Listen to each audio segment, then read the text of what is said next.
Welcome one, welcome all to this month's ranking. Thank you all so much for stopping by. Thank you all so much for tuning in to rank the games of August. Let us know in the comments below what you have played. What's the best game in your lineup for the month of August?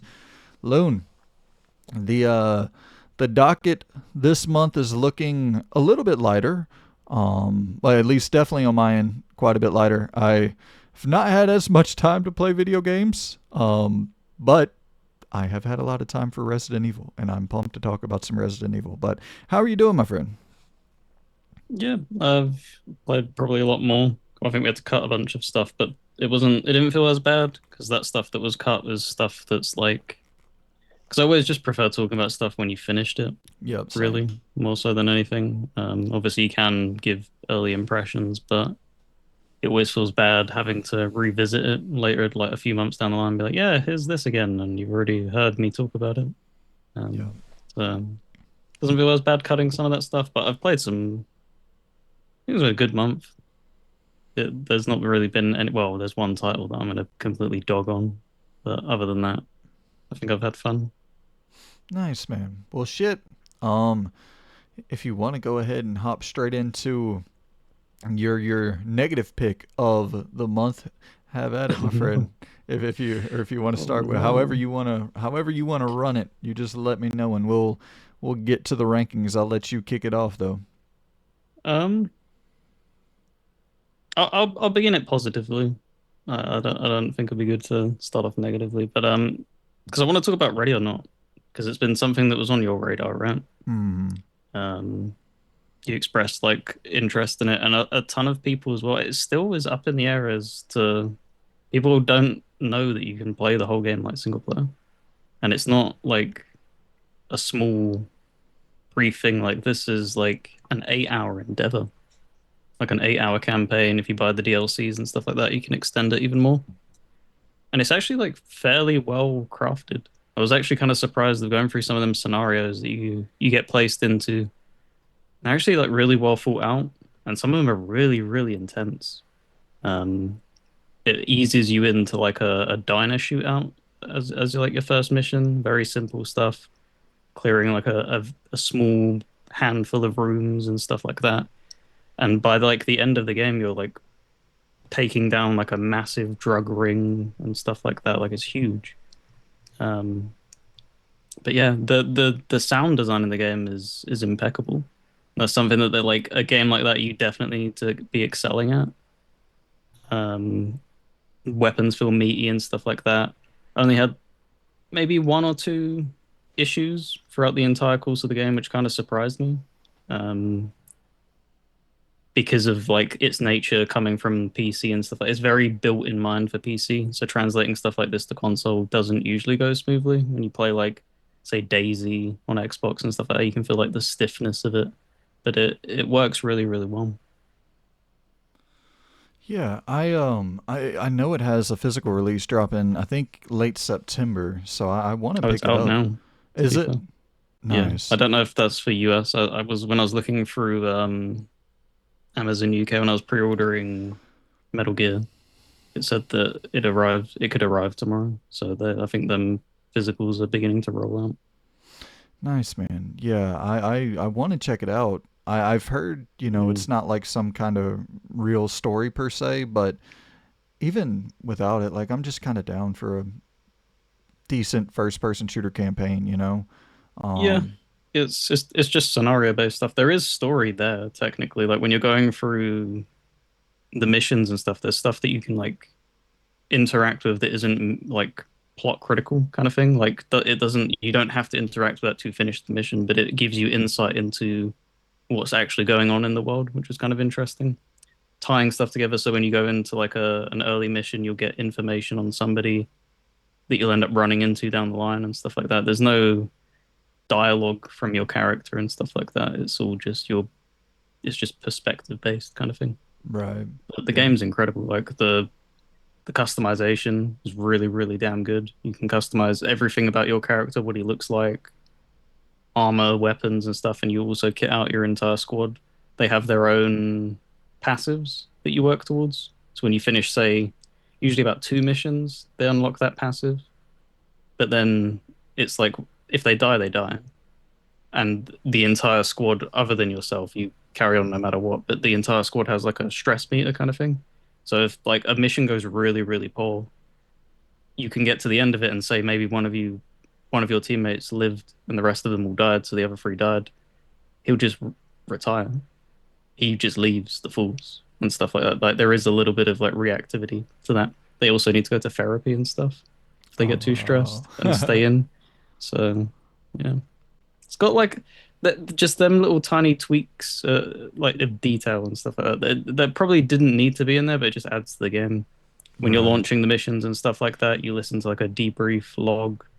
You're able to, in some missions, choose like how you want to approach it from an entry point and stuff like that.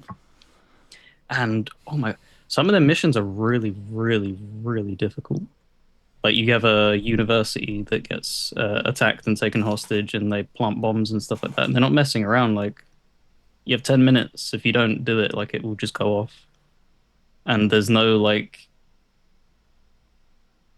your operator would be telling you to hurry up and stuff like that, but it will just explode. And it, yeah, that kind of like freaked me out the first time I did that because it's just so instant. Like, no, you failed. Back to the police station to you. Yeah, there seems to be like a yearning for the return of this style of game of like Mm. more tactical, realistic, boots on the ground, less, Beavis and Butthead, less fucking Peter Griffin running around like and I get it, you look at the gameplay here and it's like, oh damn, it actually feels like you're clearing out this facility of sorts and it looks like you're going through and actually having to strategize and does it have any of that kind of freedom fighters esque like okay, well you take the back entrance and I'm gonna come through the like are you telling your squad So mates what to do? you are telling them everything to do. They will like at base when you spawn in, like they're just under the order of follow you. So if you ordered them to do nothing, they would follow you into the building and shoot people if you got into contact with them. But obviously, it's better to give them the nudge to do something. So every single doorway has an interact, and then you're able to hold the right bumper, brings up a radial menu, sorts out how like are they going to breach, are they going in slowly and stuff like that. Because doors will be rigged with explosives, they will insta kill you. Like there's no coming back from that. So you need to tell them to stack up. Use the mirror to wand underneath the door to check for traps. Oh, the door might be locked, so they need to either breach it with a breaching ram, a charge, or kick it and stuff like that. There's tons and tons of different things to be able to tell them to do. The only frustrating part about it though, for that, is that say you run into like a massive room that it has multiple entrances. I didn't find a way to tell them to stack up and then me to go to another side and then still have control over to what they're doing, like you could in the Vegas games. Like Vegas 2, you could tell your squad to all right, stack up there. You hit a different entrance and you're still able to command them to go into the room and clear it. You need line of sight. So you all need to be on the same door basically stacked, which is a little bit frustrating because it does limit your ability. But I get what they're going for. Obviously, you need to make stay as close knit as possible as a group. Because yeah, like one bullet and you're down at times. Yeah, I do think I'm gonna pick it up as like even though it's not necessarily my style of go-to game, with just kind of not having much narrative hooks there, but I just think I am kind of craving like a decent little single player. How long is it? It's gonna sound cop out, but it's as long as you make it yourself. Because I think when I was looking through the statistics, it said it took me 8 hours to clear the campaign, and it gives you like statistics on everything: how many rounds you fired, your accuracy, how many civilians, like everything it can account for, it does. And I think the shortest mission I did was in about 3.5 minutes, and then the longest was about 34 minutes. But on average, they like if you fail, it's over. You don't get checkpoints. It's you start again because it's kind of in a way like a Souls-like mentality of like you learn from your mistakes. Like that when you go back in there, they will have shuffled enemies around, objectives around, and stuff like that. So if it's the bomb kind of thing, they will move the bombs around, so you can't just beeline it to the same area. But you will retain knowledge of where what the building layout that's not changing and stuff like that, and what you need to be keeping in mind. But yeah, on average, I think each of the missions for the most part was about 15 minutes on a successful run, and most of them were cleared first time. As long as you survive, you can just claw your way to the end. Um, so yeah, Nice, I don't think dude. it would take you very long at all. That's exactly what I'm looking for. Just nice, chill, hop in. Um, Wouldn't use the word chill. There's definitely some really intense scenarios in the game. But yeah, it was a breath of fresh air is what I would say.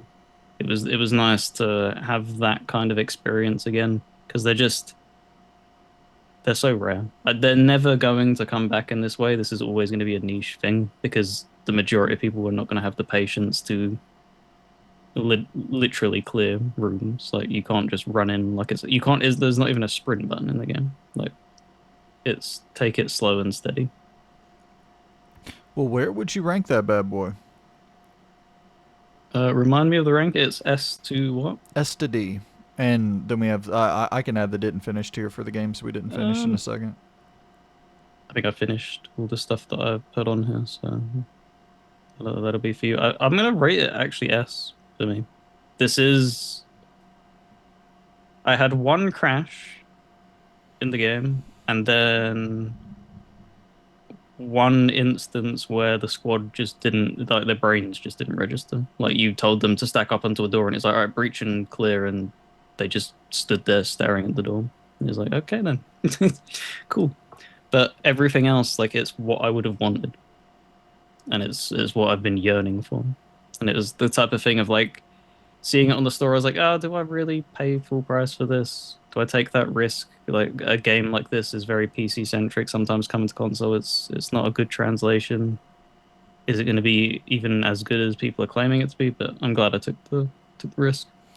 It's absolutely top of its class. Nice, dude. Well, I'm fucking pumped to dive in when that physical drops. I guess it might drop a separate date for the US. I really I don't know. But it's saying September, I think like late September for the release at Best Buy. But Hmm. shout out to it. And how about we hop in and talk about the fucking goat? Let's talk about the big dog, Mr. Resident Evil 2, the OG that dropped on PS5 this month with PlayStation Plus, the premium classic catalog thing. They dropped RE2 and RE3. Played through RE2 in its entirety for the first time in like 3 years, which is crazy to say. I used to play this game every single year, multiple times a year, over and over and over, and now it's like years will go by where I don't touch it, and now I with it just sitting there on modern platforms, like there's no, I'll be able to play this motherfucker whenever I want to. It's such a, just going back to it, it was such a glorious, glorious experience. And it's the thing where I've said it a million times, like if you have nostalgia for this, it's going to be right up your alley. And I totally understand the people who don't have nostalgia for it. It's probably not going to be right up their alley. And, that's it's with all things that came out fucking close to 30 years ago, right? Like, it's not going to appeal to everybody, but man, this was glorious, a glorious experience to return back to. And it's kind of wild as well, just jumping back in and realizing how, as time passes, you just forget things. I've played this game. I have probably finished this game over 100 times. Like, I don't even think that's hyperbole, because I would just play it over, because you can get through runs in like 2 hours. Especially when you unlock the rocket launcher, the Gatling gun, all that crazy shit. Like, you're just mowing shit down. And I've played through every fucking version imaginable. The PS1, the GameCube, the Nintendo 64. I played through it on the Anthology Collection with RE6. I mean, it's the GOAT. It's the greatest survival horror game ever made, in my opinion. It takes what Resident Evil 1 laid out, and for one, Resident Evil 1, it's like it's I got that on the list, so we'll talk about that more in depth in a bit, but you just couldn't get into the story with Resident Evil 1. It was impossible. The dialogue was so bad. The writing was solid, the lore was decent, but the dialogue was so fucking bad. And I'm not saying it's like perfected here in RE2, but it's much much better. You can actually get into the story, and you know the like the CG cutscenes are top fucking tier all through this thing. It's best in class right there with like your Parasite Eves and stuff from that PS1 era. And yeah, you're just talking like the map improvements are so significant. The zombies that flood the streets, there's so many more zombies, so much more open space. And that's the thing about RE1 is like it's so claustrophobic, which adds a lot of tension, a lot of, you know, it adds a lot of emphasis to the horror, but it doesn't really, like, it's just not as fun. Like, this is a fun game to play. The environments are fun to run around in. There's so much more variety with the environments. You're seeing so much more on screen per minute than you do with RE1. Like, there's just a lot more going on. It's just a bigger, better game, in my opinion. And yeah, it was a wonderful experience to jump back into. And I just played through Leon, you know, the A scenario, but I booted up immediately the Claire, you know, scenario, and I I didn't finish it because I wanted to jump into 3 as well. And then while playing 3, I was like, I really want to play 1 because I don't think I mean, I know I've finished RE1 on the PS1 back in the day, but I don't think I really finished it. I think my cousin finished it and I kind of just watched. So I just wanted to go through and finish that. So I did that as well, and you know, obviously we'll talk about that. But I want to show before we close out on this. I want to cut to just my favorite damn moment of Resident Evil or Resident Evil 2. Probably my favorite moment of any Resident Evil ever is just this bit right here where it's about to be Leon's gonna run up and you're gonna see the fucking in the distance once again the draw distance, and just there's so much more happening on the screen. They just expanded it so much for RE2, but whenever you see whenever you see the Raccoon Police Department off in the distance here in a second on the screen, it's just such a magical fucking thing in my opinion. And you'll see I'm like running around trying to preserve ammo and shit, trying to juke out the zombies, and so the skill is not there. I end up getting got one too many times. I got Leon heading into the RPD all fucking bloodied and battered. But yeah, just right here when you see the police department pop up on the screen, it's just like fuck yeah. And then walking in, it just all the nostalgic memories kind of flood back to me as I'm traversing the police department, and the beautiful lighting, and just it's such a great color palette as well. Like the doors all have their specific colors, and the lighting is so great in every area, and a lot of that was lost with the remake, but you know, it's you got to understand why they did it, and I do understand why they did it. But yeah, just seeing the damn police department, man, getting back here for the first time, it was a beautiful experience to run back to. So RE2, PS1, it will forever and always be, you know, that game for me. It is definitely that game. And this shot right here when you first walk in, it's like, oh my god, absolute fucking magic. Absolute fucking magic. So yeah, I mean, no real wonder where this is going to go. No real need to delay the inevitable. We will go ahead and plop this bad boy right where it belongs, and that is in the S tier. Certainly the S tier. I wouldn't give it a 10 out of 10 or anything like that. Like if I was trying to review this for a site or for a publication, like I would take my bias out of it, but in our rankings, no bias is removed. So S tier for certain. Yeah, it is a difficult thing to balance and stuff like that because you obviously have them instilled memories of why it's so important to you. Whereas if anybody's entering gaming in now, they don't have that luxury. But I'm always in favor because I think I dropped the comment of like, you know, things that are from the 360 before, I think are deserving of remakes. But I'm also in favor of preserve the original. I Oh don't yeah. see like there shouldn't be any like you shouldn't have to choose one or the other. Like with Metal Gear Solid 3 and stuff, like you can play the Master Collection thing, which is a lot more closer to the original, or play this remake. Like just give the option. Are you able to purchase it? Because I remember they did a thing where before, right, some of these classics you couldn't buy. It was only subscription based. Yeah, I think they might keep it exclusive to the subscription for a little bit, and then they allow Yeah. purchasing after. Like Dino Okay. Crisis, you can buy now. RE1, you can buy now. I don't know because I have the subscription because I also want to play Hmm. Sword of the Sea, Sea of the Sword, one of those two names. That's on that subscription, so I'll play that next month. But Like smart, to be fair. Get people into the subscription and oh stuff like yeah, that. Give them a reason to subscribe.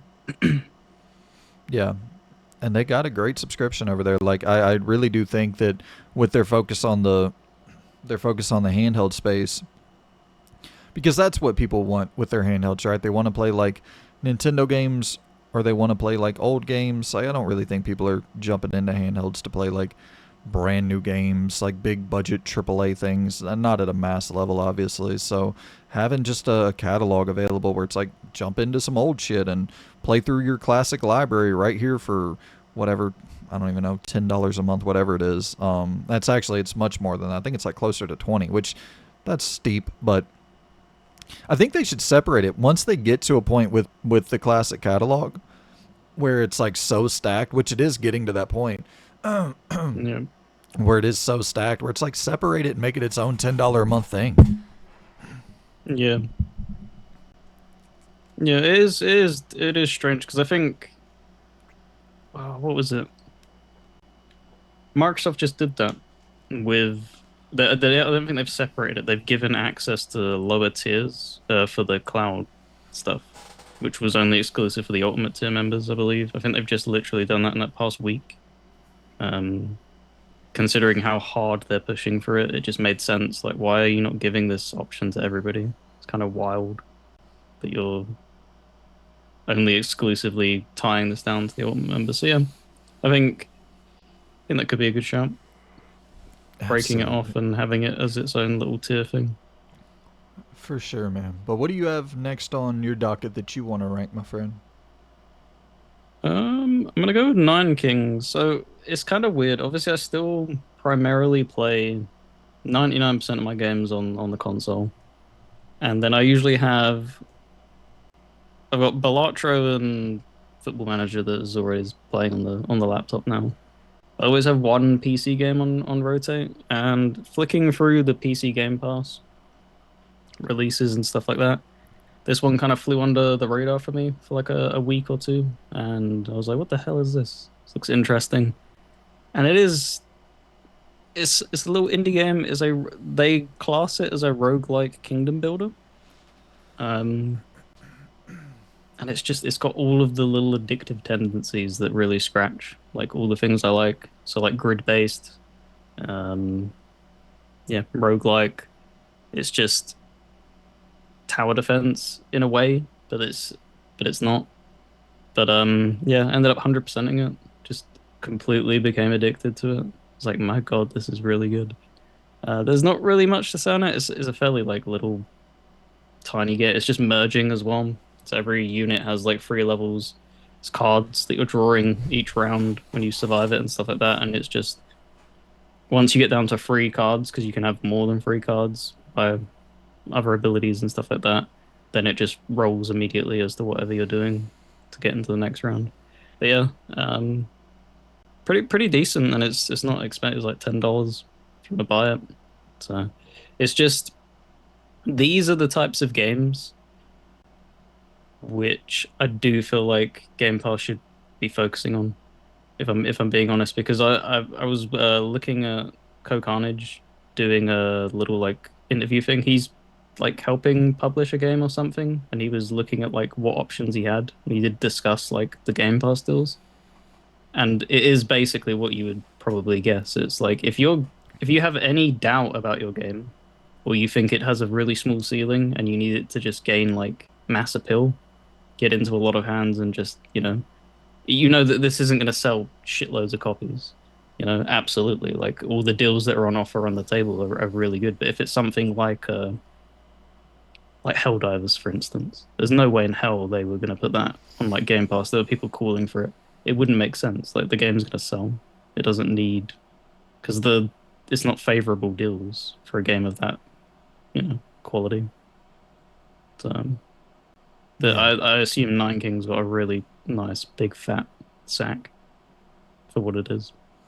Yeah, absolutely. And that's the thing for what it is, right? Like, you really don't need nearly that much money to make something like this profitable. So, yeah, I always like when Game Pass kind of targets stuff like this and indie games and stuff that they can get really cheap, but stuff that's, I think of Midnight Fight Express, of just being Mm, perfect in my wheelhouse, or Immortality. And, like, I would much prefer to have stuff like that on Game Pass than stuff like Outriders and stuff like, what's kind of a bigger thing? I guess they're mostly relying on their first party. As of late, they don't have quite as many big third party games on yeah. there, like I mean, they Atomfall. pair up with Sega a few times, like Persona 3.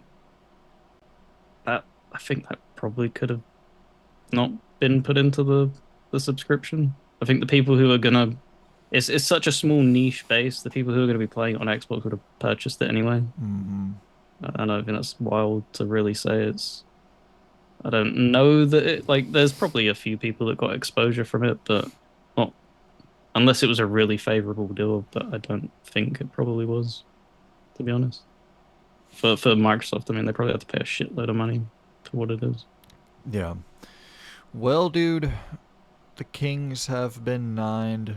Where are you going to rank this Um, motherfucker? I think it's a good beta game for what it is. As always, when you're 100%ing something, it does begin to sour when you get to the final things. You had to get to wave 99, which was grueling because the game ends at like I think it's like wave 35 or something along them lines, and then it flashes up with a warning like, yeah, the game's not designed to go past this. So it's kind of weird that you put in an achievement to go past it, but yeah, it's very, very difficult past that point. Like it ramps up absurd around the 90s. But yeah, it's a fun little game. Got a nice amount of time with it for what it is. Well, shit, dude. I guess I'll go ahead and clear through my Resident Evil list real quick. Um, and I guess we can talk about. How about we go into. Yeah, we'll go into Resident Evil 3 first off here, because actually the whole entire reason that I ended up playing Resident Evil 1 was because of something that I thought about while playing Resident Evil 3. So I guess it makes sense to dive into it in that order. But so I was playing through I played through RE2, and I played through it on the normal difficulty with the Resident Evil Mhm. 2. And because I've played it a million fucking times, so it's not, you know. Sometimes I do recommend jumping into PS1 tank based survival horror games on easy, because if you're not familiar with it, it's tough. Uh, Mhm. and I like playing RE3 specifically on easy, because it's just so fucking fun. You get tons of weapons out the gate, and you're just going guns blazing through the streets of Raccoon City. And yes, I don't know. It's to me, RE3 is kind of one of those games where it's a little bit more fun to play on easy. It's only got a hard or an easy mode, so my brain kind of always just defaults. Like, I've played it on hard, and it's hard is kind of just like normal, but I'd rather just fucking run through it, have some fun. It's more of an action-packed game anyway. As you see, I'm running through the streets, just mowing down zombies with a shotgun, fucking taking domes off. So fun, so silly. And as I was doing this, I was like, man, I wonder, because I've never really dove into like Resident Evil 1. I don't think I've ever played it on easy. I just jump Mm. into it in the standard difficulty. And I'm like, I wonder if I. Because you got to think, I jumped into RE2 on the PlayStation 1 with rocket launchers and Gatling guns and all of this shit that my cousin unlocked for me. So it was pretty much just playing on easy every time, no matter what difficulty you're playing on. And Yeah. so I built up that familiarity, that understanding, like around every corner I knew where to go. I knew the map like the back of my hand. And so anytime I jump back into RE2, it's like, it's just cozy. You know what I mean? Like, there's no stress at all. And I was like, huh. I wonder, going back to RE1, which we'll talk about in a second, I wonder if that will be beneficial to play it on easy. Spoiler, it really fucking was. But Hmm. Resident Evil 3 is incredible. It's absolutely fucking incredible. It is. I like it much more than the remake because it actually like there's serious choice and consequence in Resident Evil 3.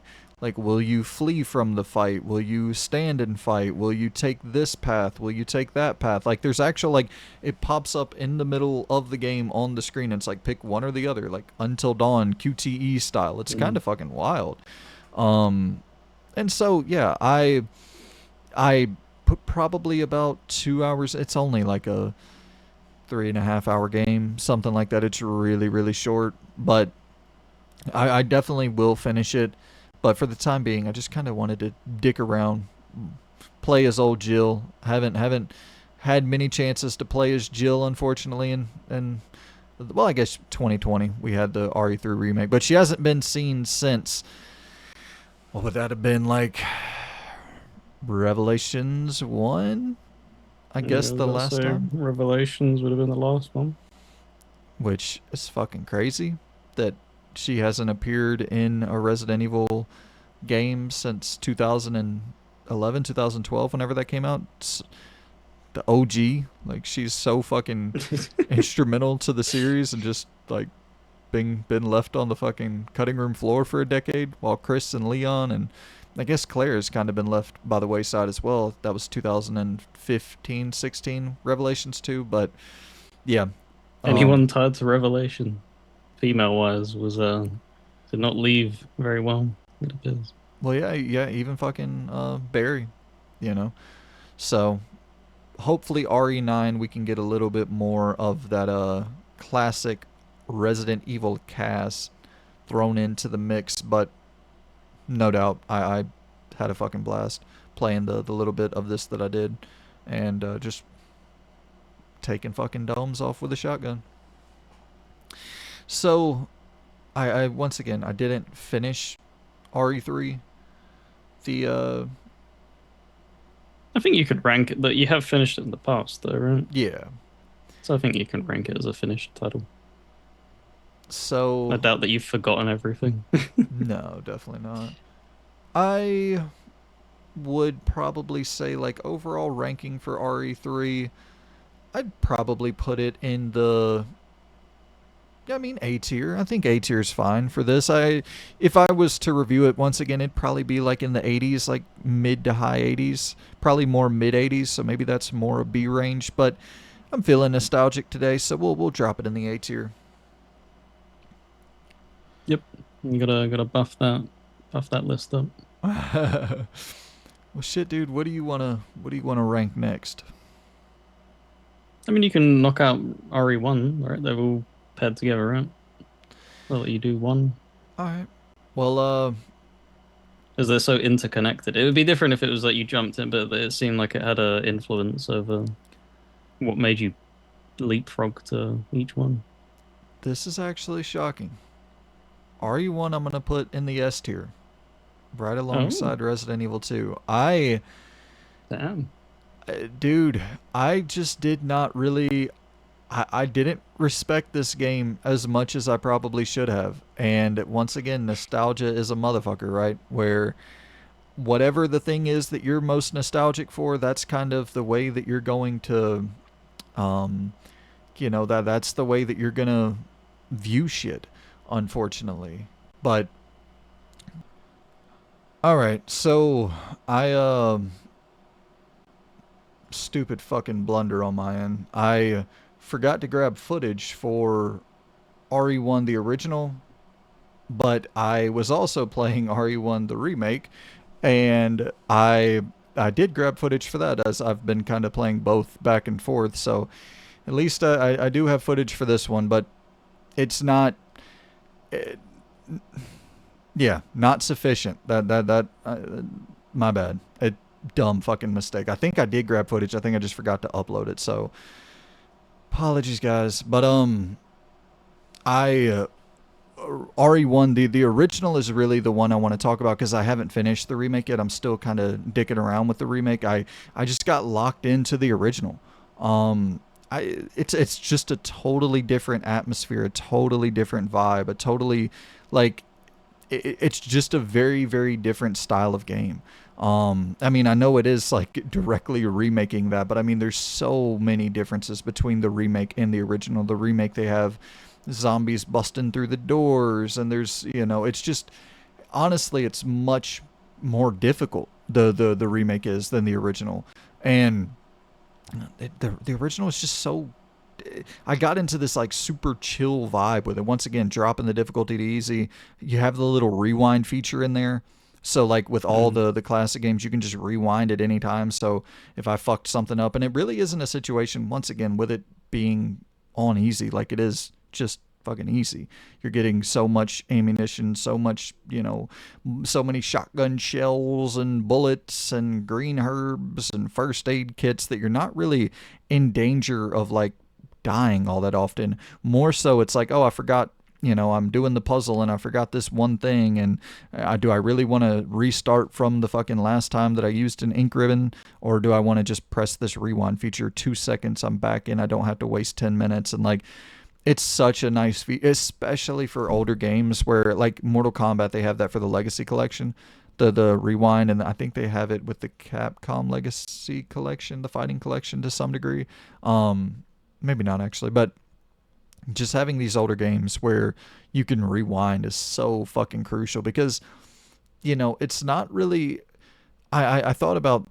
I was trying to think of an idea for a video, and something came to my mind where it's like you don't uh, you don't have like a skill issue, you have a time issue, something like that for a title of a video where it's like you're not nobody is bad. Like if you play games, nobody is bad at games to the point where you can't anybody can finish anything. There's no game that's too hard for anybody. It's just time. Like if you want to commit the time to it, you'll beat anything. You know what I mean? And it's just like that's kind of the thing that this rewind feature just completely saves. It just saves your time. Hmm. It's such a nice fucking feature to be added in. But I yeah, played through RE1, finished it, and I have a totally newfound appreciation for RE1, the original. I think the art style is fucking immaculate, especially for 1996. I think the lore in that game is really really good, like surprisingly strong. Um, and I don't think it's, of course, the voice acting is horrendous. Like as bad as you can possibly get. Like literally some of the worst voice acting in the history of video games. To But be fair, I wouldn't dig that against that game, like specifically. That was just a thing for the time. That was just voice acting quality was really low. It's why Metal Gear did stand out in the way that it did, because he built it in the mindset of a movie and the way that it was directed and stuff like that. He was like, no, I want people to enjoy listening just as much as playing, which was the big focus. totally, yeah, yeah, and Parasite Eve, and that's why once again RE2, the original, like, um, these games that kind of came along and were Metal Gear is the example for sure because it took it to 11. Like it is Mm. still holds up in terms of voice acting and presentation and all that shit. But maybe not so much presentation, but cutscene quality and just Crispy polygons. right. But in terms of like the lore, there's really cool lore tidbits in RE1, the original, and it's it's just one of those things where when you go back to something and you, because I don't know if I've played RE1 OG in, I mean, decades, man.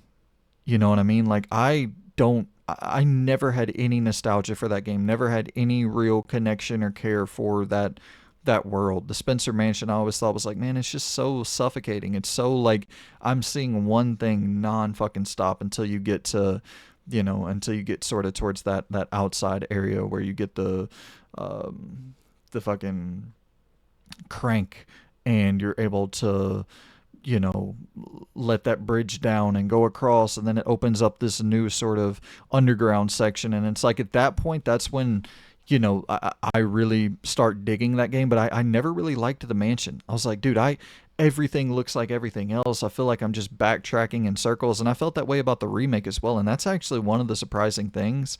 I feel that way much less about the original than the remake. I think the remake things just look so fucking samey in comparison to the original. Like there is some standout sort of like decorative kind of, and once again to the lighting quality, it's just so well lit and so charming, so it shines in that sort of 1990s glory of like, Japanese games from that era were like so defined by uh just the whimsy. You know what I mean? Even if you get into the horror space, like it's still designed like a, you know what I mean? All of this art has to be so colorful and presented in such a manner, and it's just, I don't know.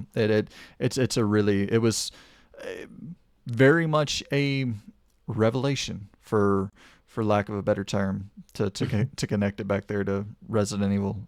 I never had much appreciation for that original game, but going through it this time around, I definitely did. So I will drop RE1, the um original.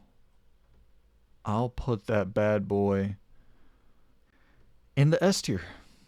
Um, I once again, I'm feeling a little bit nostalgic. I do think that would probably, what I'm actually gonna do, I'm gonna drop it in. It's not S tier, it's A tier, but I think I'd put it above RE3, which that's actually the big kind of differentiating opinion. Is like I always liked RE3 OG way more than RE1, but I don't know. I see, and I think I just appreciate like this is where it all fucking started, and I think the foundation was laid so for RE2 to pick it up and run with it. Like it of course, a lot of improvements, map quality, enemy design, voice acting, CG cutscenes, to a whole different level with RE2. But the foundation was there in RE1, and yeah, I enjoyed the fuck out of playing it. Oh yeah, man. It's always awesome to revisit something and it not be tainted. And you've had the reverse of that. You didn't hold it really. You obviously held it high, but you didn't hold it as high as you have left today. Feeling it like it's like reignited a passion almost. Definitely, yeah. And I mean, how much of that is due to the fact that I can fucking rewind and not deal with the frustrating elements? Probably a lot. You know what I mean? But I can do that with RE3 as well. And I wasn't nearly like I was playing both of these games right next to one another. And with RE1, it was like I just kept wanting to play that, wanting to play that, wanting to go through that. Whereas with RE3, I I, once again, I've played through RE3 the original more recently, so maybe I don't just have that yearning per se, but I just was so transfixed, locked in on RE1 the original. And apologies for the, you know, footage of remake. I'm gonna try to finish remake as well sometime within the next like hopefully the next month or so. I know shit's about to get packed with Metal Gear Solid and the remake of 3 and Lost Soul Aside and all that shit, but I'll definitely I'll make sure that I have that footage ready to go for because I'm gonna do a deeper dive talking about these games. I'll make sure I have that footage ready to go. So yeah, man, Resident Evil 1 top of the A tier for me. But what do you want to rank next? We'll go Shadows of the Damned. Um, I can't remember what this. There was some big sale going on. Um, that sometime through this month, and this was like dirt cheap. Even I think even when it released though, it was a cheaper digital title. I think it was like 20 originally, and this was like sitting there for 10 in the store. And I was like, you know what? I started the original, and then I like didn't finish it. Kind of put it down. I was like, may as well just jump into the remaster, play it at its like best quality possible, and actually see it through to the end. And did in fact do that. Have you beat this? I no, I've never beat it. Whoa, I accidentally fucking my bad. I never beat it, but I've played a few hours of it. Yeah, it's really short. Like really, really short. Um, it was the culmination of what Suda 5-1, Shinji Mikami, and a Toriyama, I think, is who did the Silent Hill music, right? Yep. Akira Toriyama.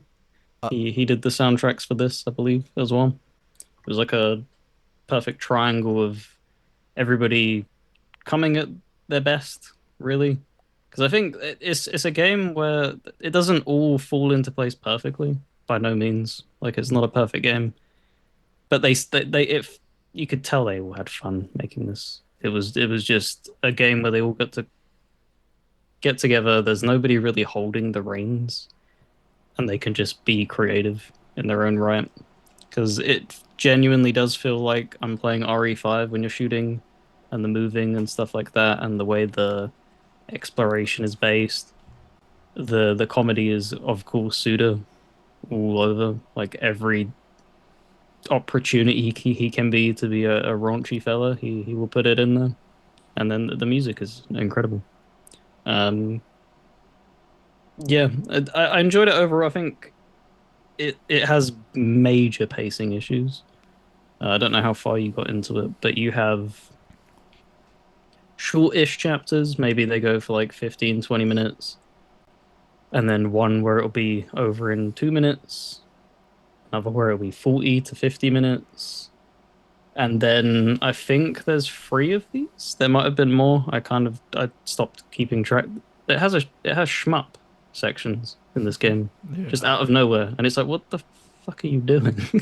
And it's like, okay, like they weren't terrible, but I don't. I mean, they're artistically cool. Like I said, it's a cool, shift and stuff like that. But I don't think it really added much to the game. It was just like, okay, that's a thing. Just a very bizarre game. Um, I don't think the ending was particularly satisfying. I won't dive into it, what actually happens, but it's just like, oh well, that felt like a waste of time. You know, if you're going at it narratively that way. But yeah, I think it's a fine game. It's one of them things where because I tried.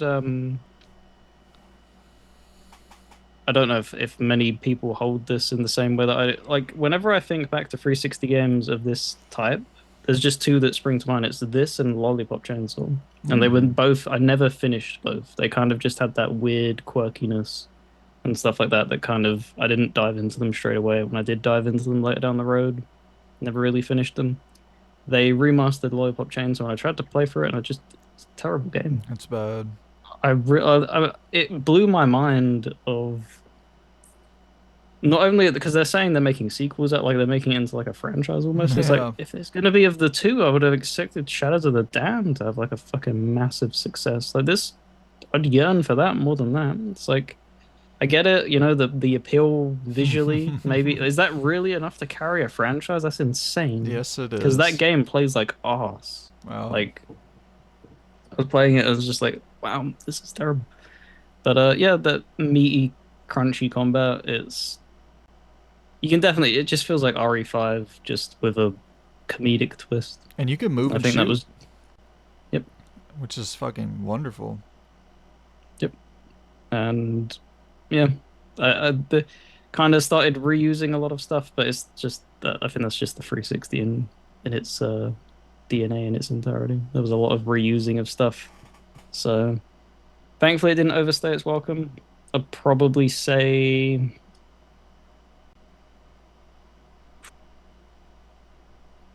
it just clings into beta, like it's literally like fingernails on the bee Mm. hanging into sea. Like it's probably getting that treatment because of everything else that I've played and stuff. And it was just like a nice little like breath of fresh air pushing back into like the 360 gen. If I'd played other 360 gen games, probably would have ranked it lower this month. Yeah, I bought a copy of it, but I still, there's only so much damn time in the world, and I'm like, do I really want to spend some time playing Shadows of the Damned? I mean, I do at some point, or I wouldn't have bought it. Like, I did think the game was pretty solid back when It's good. um, It's good. The characters as well are cool as well. I'll give them credit for that. Like Garcia and Johnson, they do have like at least like a little bit of chemistry and stuff. And that's the thing of like being able to balance that and not make it grating is really really good because it's so many games will try that comedic approach and you're just rolling your eyes constantly. They bounce off each other pretty well. I don't know who voices Johnson, but he does a really good job. Yeah, it's kind of the thing where like I'm kind of also at that point where I'm not necessarily committed to finishing things. Like I'm totally fine with just hopping into something, checking it out for a bit, hopping out. So maybe that's what I'll do with Shadows of the Damned again. But I don't know. I already did it for the first time. I kind of do want to see it through, but I yeah. I mean, I'll definitely check it out at some point for I sure. mean, funnily enough, I completely forgot you was talking about jumping into RE1 and stuff like that and just running it on easy. It's not a difficult game, Shadows of Dam, but with that remaster, it just gives you a suit off the get-go that just doubles your damage. I was Oh, like, well, nice. fuck yeah, why not? Like, why am I gonna make it again like harder for myself? Just I'm here to have fun. So if I can blast things away and blow off limbs, yeah, absolutely. Yeah, that's such a it's such a like I could go on forever about that, but like it's just like save your fucking time. I mean, obviously, like there's certain games I would much rather play on normal or even hard for very few games, but like for 99% of the games, I'd much prefer to play on normal because I like the combat or whatever the case may be, or I've played them before and I have this familiarity with it. But like every now and then, it's just like, dude, save your fucking time. If the combat's not good, or if there's something, if you just want to blast through something and have a fun time, a romp dicking around, drop that shit Yeah, or use the I buffs and have a good time. save that stress for the Souls likes personally. Yeah. I don't have enough to go around. Fucking save that stress for goddamn everyday life. It's like, Jesus Christ, dude. Everybody is stressed to the max as is. Um, let's see, let's talk some mafiosa. Talk the old Mm. mafia. So I'll go ahead and warn people once again. I've been kind of scatterbrained all over the place. I apologize. The footage that I have for Mafia is spoiler related footage. So, apologies there. I'll make sure to include it in the timestamp that. Hey, at least I can't see it. Yeah, right. And it's not like overly spoiler ridden, but I do know that like I'm very, very spoiler sensitive, and I know that we have some people that watch the channel that are equally spoiler sensitive, so I just want to make sure to warn everybody that there is some spoiler content that shall be on your screen right now. So look away, look away. But Mafia, the old country, and it's just, I'm not going to spoil the game or anything. It's just going to be spoiler footage on the screen. So if you're not somebody, if you just listen to these opposed to watching them, which I'm sure probably La, most la, la, people. la, la, la. Yeah, so I won't spoil anything in terms of describing the game, but I did play through and finish Mafia the Old Country. It is one of the best games of the year, without a doubt. Probably second best story of the year so far, in my opinion.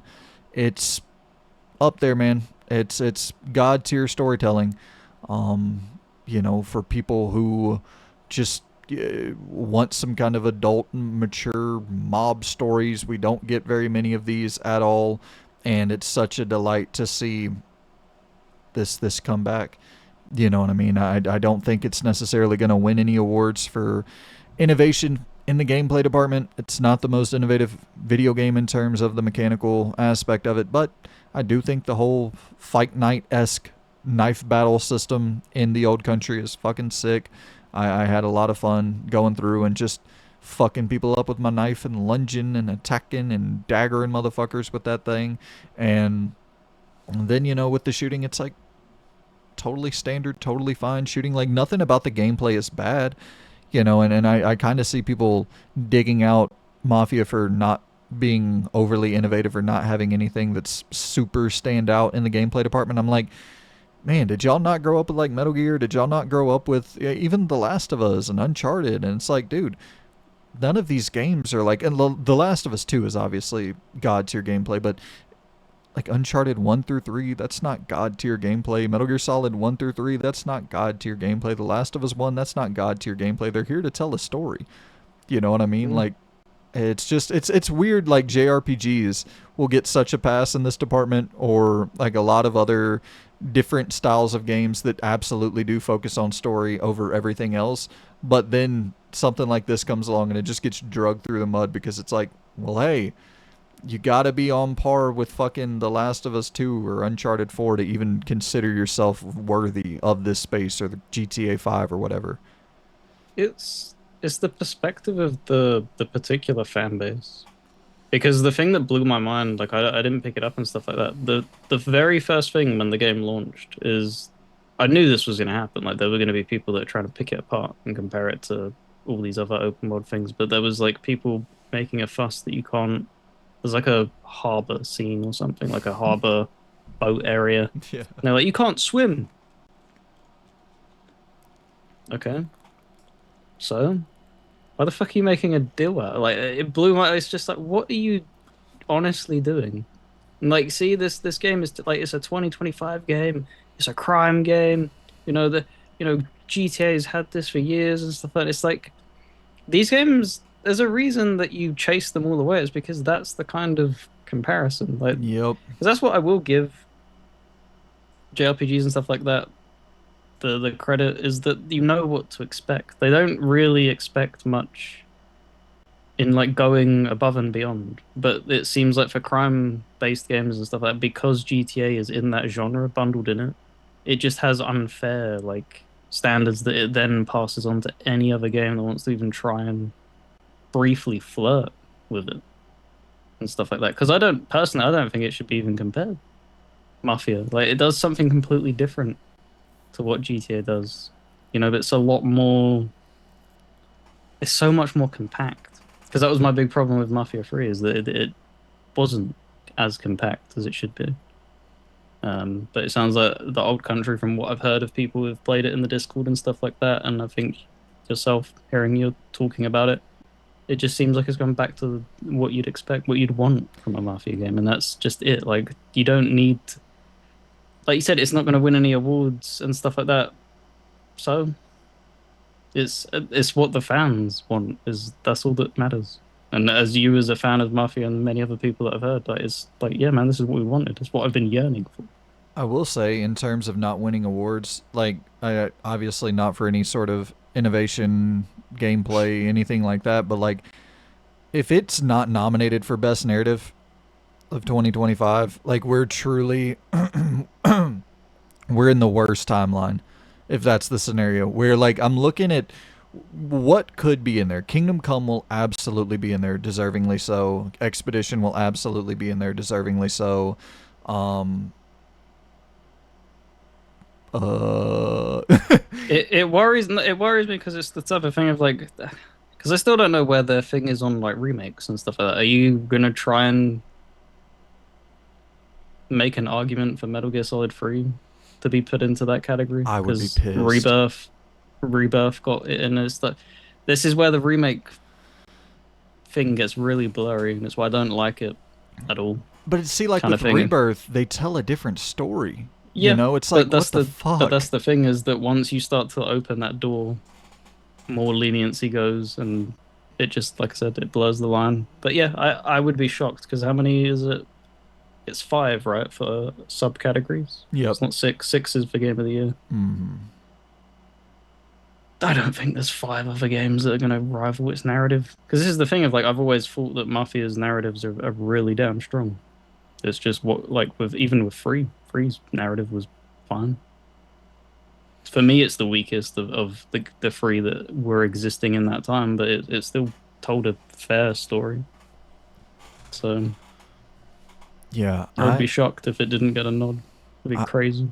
I would be too. And it is just kind of the thing with the old country where, like, I get it. You know, I get the GTA comparisons, especially like, you know, PS2 era. I got it because there just weren't a lot of games that were of that production quality and looked as good as Mafia did, and like had the money backing it. And and so like I got it from that angle. Like, yeah, sure, you drive a car and there's semi-open world elements, fine, whatever. But at this point, like the old country is clearly more Hellblade adjacent, clearly more Metal Gear adjacent, like original Metal Gear, like linear action adventure games, Uncharted, whatever you want to call it. And I don't understand why it has to be compared to the most expensive video game franchise that's ever been created. It's like that's that doesn't seem It's, fucking, it's easy clicks. you know. They know it will get a rise out of people. Um, but yeah, it's just crazy. Even the review scores even kind of baffled me, like how low they are. It's just I don't understand like what do they have to do to get them up? Do they have to literally mimic it? Because nothing can mimic it. Everything that's tried to mimic it has fallen. It's just it, I don't like what it set out to do. It seemingly excelled at, but yeah, Yeah. that for me, it's done that several times, and they never sell well and they never review well. It's baffling. Yeah, I agree, man. It really is sad. It's really fucking sad. I hope that at least it'll sell well. It's seeming like it is selling decently well on PlayStation right now, but you know, I that PC audience, they not really buying in to the old country. It peaked around like 37,000 concurrent players, which is fine, but I'm sure they would like that to be around 60, 70,000 concurrent players. Like that doesn't seem too much to ask for, but hey man, um I cuz they said about 80% of their sales so far are on PlayStation, so let's hope that that means that if it peaked at 30,000 concurrents on Steam alone, then let's hope that that means, I don't know, 200,000 people bought it. So then if you can, you know, extract that information to say, okay, well, maybe around 1 million people bought it on PlayStation, like that would, okay, we're talking million sales in the first month. Like that's decent. You know, once again, that's probably not what you're wanting. Like in a perfect world, you're talking about 5 million in a month, 4 million in a month, but I maybe don't if we think the can. series will ever manage that. Unfortunately, it's just one of them things where it's just has that stigma. Yeah. And 3 Unless sold it, really well. You know, 3 sold like hotcakes, but it was marketed to hell and back. yeah, as being an open world, Yep. that was what they marketed it as. Is that it was the most GTA-esque aligned thing. They obviously didn't use that as a phrase, but it's what they were puffing their chest out, and it appeals to the masses. Sure does. And you obviously get it because there's nothing fucking like it, but at the same time, there cannot be anything like it. Like, I don't Mm. understand why that's so hard for people to wrap their heads around. Like, it cost so much more money than anything else. Like, so much more money than any other style of game that gets made. You're recreating a living, breathing fucking society. I mean, it's fucking wild the amount of detail that has to go into games like that. And you just have to sell so much for it to make its money back. And, um, yeah, it's sad for sure. And because, like, the ideal scenario for me would be to get games of this scale, of this magnitude, that are more, you know, refined and more, well, not more refined. Let me take that back. I don't know if such thing exists, but games that are more, you know, scaled back and scoped to be a linear experience that still have some of those GTA isms without trying to totally clone and copy and ape what Grand Theft Auto is, because it's impossible to fucking do that. You don't have the money. You don't have the time. You don't have the talent. You don't have the, like, all of the fucking things that you have to check off the boxes. You have none of it. And it's like, yeah, why even attempt to do it? Which is the unfortunate reality, because back in the PS2 days, that wasn't the scenario, because it didn't cost $700 million to make a Grand Theft Auto clone. But a Mm. mafioso, the old country, I will rank you, my friend, in the old. Let's see.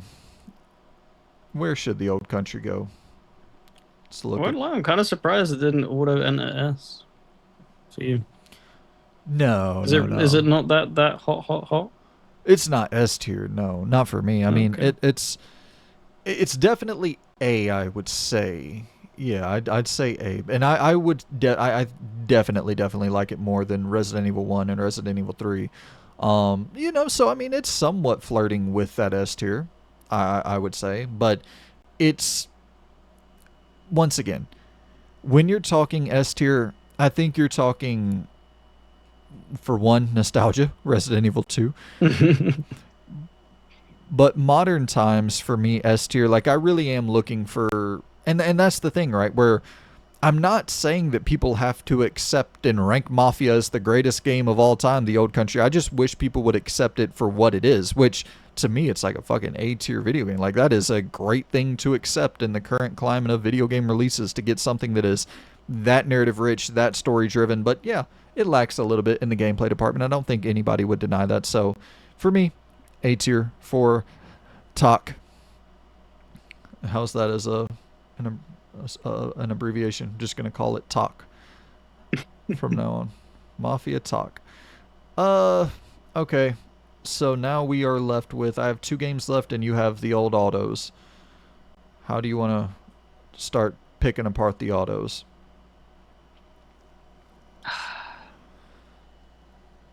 I'll begin. We can go back and forth and stuff because I feel genuinely very very different about each entry. And I'll start with the most negative, GTA 3. Oh boy.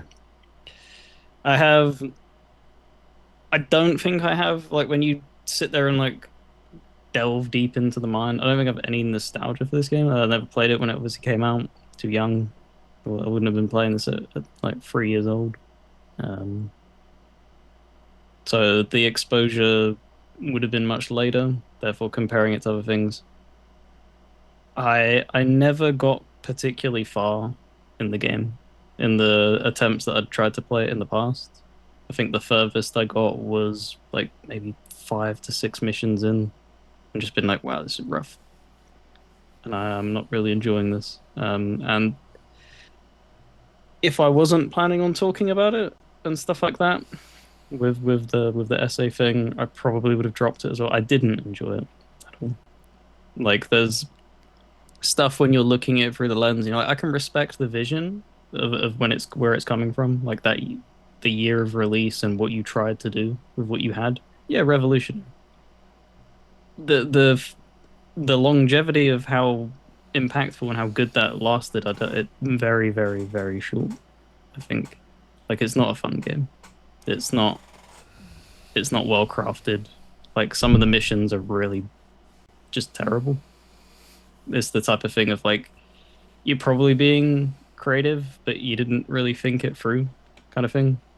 It did make me laugh though when you beat the game and you scroll through the credits. Some I'll give them like credit for like you forget how small dev teams were back then. Yo, Like it made me laugh of like QA team scrolls like it says QA and then it's just like one guy. Sound design is like two guys, and it's just like what was the eye-opening thing is obviously it was what Grove Street Games that did these originally. So originally? it yeah No. with the remaster. Oh, the remaster. Yep, yep, yep. Yeah, that's one. Because I think it pops up with the original team first in the credits, and it's short as shit. And then you get to the and here's the remaster, and it's just list, Yeah. list, list, list, and that's just like for one aspect of the game, like Mm. audio. And there's like 50 people assigned to it. It's like what the it truly boggles the mind. Like I get it, that's eliminated crunch doing that, what we do now, but it has not translated to quality because they didn't do a particularly good job. They had to Rockstar to come in and step in and fix the stuff that they did. But have you ever? You said you never beat it when we've talked about it before, right? Never beat You GTA never, 3. yeah. Oh no, I beat GTA 3. Oh, have you I beat did. GTA 3? Yeah, I didn't go. Whenever I went back to it recently, I Oh, didn't okay. play through it. I played through Vice City and San Andreas, but I'm with you. I went back into the definitive edition of GTA 3, and I was just like, dude, I am not playing through this thing again. It's rough. It no doubt is rough. No, it's again, it's also being it's beneficial that I have no nostalgia for it because what's the lowest rank we have? D. It is a D tier game for me. It's not enjoyable in any aspect. Like anything, there were obviously aspects of the game I enjoyed, but that's just it's so heavily outweighed by just it's just misery to play through. Like the shooting, the mission structure, the baffling. Like it's great that the characters that give you missions are voiced, but the way that your character doesn't have any voice, that was kind of puzzling. That you've gone out of your way to voice every single other person, but you didn't voice a main character. That seems like a massive oversight because he just stands there like a lemon as they're making him do stupid missions. And it's just like, okay, yeah, that's just nod, Claude. Yep, I mean that's your name. Yeah. Just nod and keep doing these asinine tasks. But yeah, Yeah, I just mean, it's definitely the most probably influential game of my lifetime, right up there with Halo, I would say. You could maybe, Mario 64. There's a couple, but it's definitely Half-Life. mm, not on that. Are you talking about like you as a person, like singular, or gaming No, as a whole? gaming as a whole. I would say I would say Half-Life has to be up there. it's somewhere, but I would say probably my lifetime. I would say Mario 64, GTA 3, Halo. That those would probably be Shinmu. Those would probably be the top four. Half Life probably somewhere in there, like top 10 range. But I mean, probably you could even make a case that Half Life would be the fifth game on that list, behind all four of those. But I think that GTA 3, like it it's why we have open worlds. You know what I mean? Like Mhm. it's as influential as a video game can possibly get. The lack of just literally a seamless open world city that you can navigate through, and like it's unbelievably, the tech was, at the time there had never been even like the roughest. Shinmu is the closest thing that came before it that was like, oh my god, they are creating like a living breathing little world. But key phrase there, little. That's the key word, little world. It was a very little world. This is a full blown recreation of New York City, not to the letter of the law, but like it is New York City through and through. And it's fucking unbelievable what they were able to pull off in 2001 with this game. It's Yep. one of the most Through impressive creations through ever. scale and scope, absolutely. But from game design, I would say no. Like there's so many things where like if you were to just give it to the person and be like, is this fun to play through? Of like, because like you deal with like the gangs and stuff like that, the faction stuff. I don't know why is it that you go through that and then they're just forever attacking you, and that seeps into missions as well. Like you're trying to do a mission and you can just get shotgunned once, and then that right, well, there goes that. Like because back then they didn't have the auto saves and stuff, so if you'd be going back to your safe house, so there goes if you didn't save for like an hour because you were just having fun and immersed in the world. Well, there goes that hour and stuff like that. Like it's just crazy Yeah. levels of just oversight of like that. Feels like it could have been easily tweaked. Um, but yeah, from what it laid out as a foundation, absolutely, there's no denying it. That echoed through the ages, but everything else, I would I would say shed very quickly because you see it, which I'll get into with the subsequent GTA releases. They clearly learned the lesson of stuff like that. Well, yeah, and I mean, it's, obviously you're talking about this from the perspective of 2025, like looking at it right now. And because, like, of course, if you were there at the time and you looked at what else was on the market and you compared it to that, it's like, oh shit, this does play better than most other Hmm. games on the market, and the mission design is better than most other games on the market, and just like everything is better than most other games on the market. Like storytelling wasn't at the, like, of course you had fucking stuff like Metal Gear, but we didn't have great stories in 2001 that were just hitting the consoles on a consistent basis or anything like that. So this actually was kind of like, oh damn, we're getting into a wild, like gritty crime drama here that feels akin to your mob movies. Like we didn't get shit like that in 2001. So it's once again, but like I'm not expecting someone who wasn't there at the time playing it at the time to like be able to go back into the memory bank for memories that they don't have. Like No, that's because that's nostalgia of the ammo of nostalgia is great. Like it's great when you have it, but you can't take somebody back into that era and stuff. And that's why like I can be mindful of the stuff that it did, but because what I'm also drawing a comparison to, it's just a terrible remaster as well. Really, like it's like even the stuff where they fixed it and they've left it at this, it's still just not. It's not enjoyable to play, which is the whole point of like a remaster and stuff like that. And going because they went that extra step. It felt like they were branding it. It wasn't just like oh, because they've released these on mobile before and stuff like that. Because the San Andreas port for 360 was just the mobile port of San Andreas. So they clearly were marketing it as like extra effort, and it just I don't think it landed on that personally.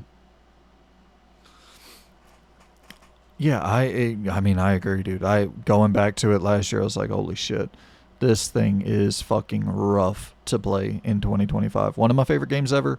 I absolutely fucking it changed everything. And I mean, I sat there and watched it in real time where it was like, what did they do? They you that car, I can go and jack that car and drive anywhere? Is like the craziest fucking concept that this world is like you're just watching these NPCs on their path and they have their routines like it from a design standpoint it was like just unfathomable of like how they were able to create a world like this. But definitely from a mission standpoint, a mission structure standpoint, it's hard to go back to. Um, all right. So I guess I will talk a little bit about the old Wheel World. This Mm. was a Game Pass title that I picked up before I sold my Series X. Um, ran through. I probably put about, I don't know. I would say probably put somewhere around like 7 hours into it, something to that degree. I'm trying to find my damn video for it real quick. I know I grabbed it. There it is. Um, but yeah, probably put about 7 hours into it.